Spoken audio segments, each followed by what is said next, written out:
Inching closer to 80,000 coronavirus cases, but today our new daily reported cases are higher than they are supposed to be.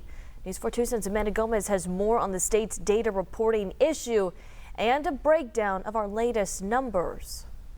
Priscilla, because of yesterday's problem with one of the labs not reporting their information in time, today's numbers are higher than expected. These totals include data from yesterday. So let's take a look at the numbers. Today, the state is reporting 79,215 cases with more than 4,600 cases reported today.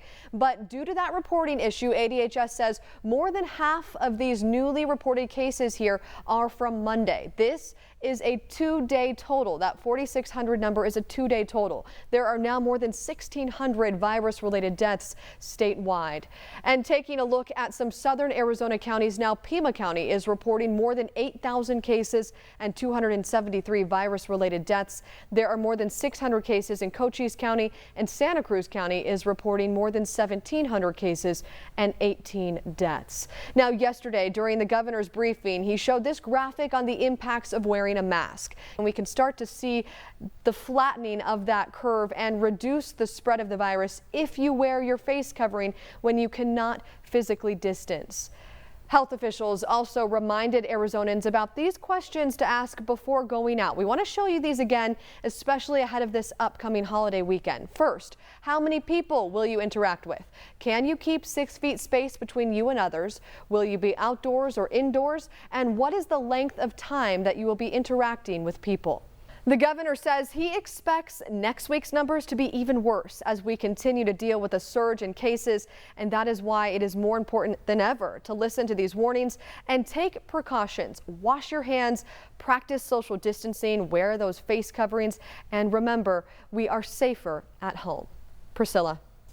Good tips to keep in mind. Thank you, Amanda. Governor Doug Ducey announced new steps to slow the spread of COVID-19. An executive order is now in place, pausing operations for bars, gyms, movie theaters, water parks, and tubing.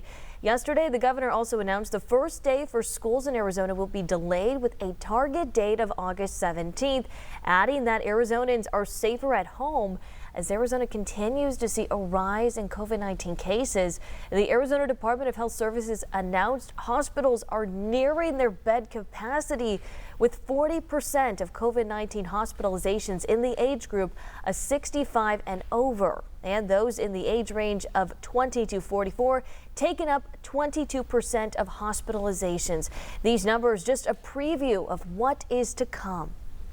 Our expectation is that next week our numbers will be worse. It will take several weeks for the mitigations that we have put in place and are putting in place to take effect, but they will take effect. Well, now local public health and local authorities will be in charge of enforcing the order that is set to be in effect until July 27th.